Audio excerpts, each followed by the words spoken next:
Eh wala silang mapakinabangan. Eh pareho silang mga bakit dalawang PCL siya president. Nag-aaway sila ngayon. Nagpulong ayaw mo magpasap ko sila. Hindi, baka kasi ganito yan. Baka may nagkasundo sila. Baka hindi sila pinag-usapan nila tumakbo.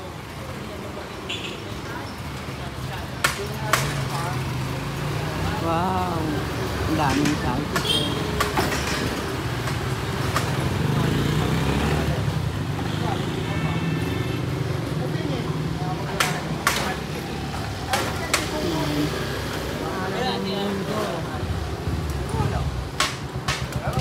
Habang nagbablog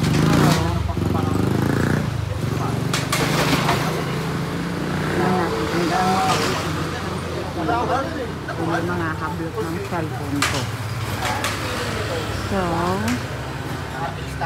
1 minute and 35 seconds na tayo nakatayo. So naman mabait ang Pilipino. Hindi pa po hinahabot ang cellphone ko. Ang cellphone ko ay iPhone. Ayan. Hindi tayo ngayon sa isang public place. Ayan.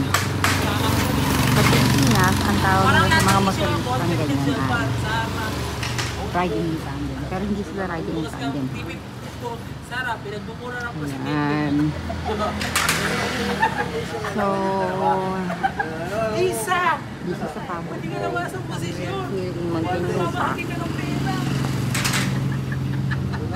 patutunayan natin kung ito ang sa panahon ng magpapasko.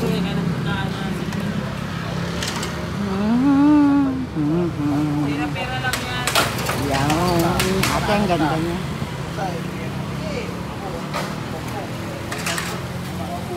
Tatayo tayo dito sa loob ng 3 minuto. Okay.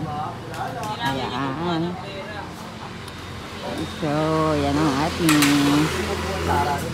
motif. Yan ang ating challenge. Oops!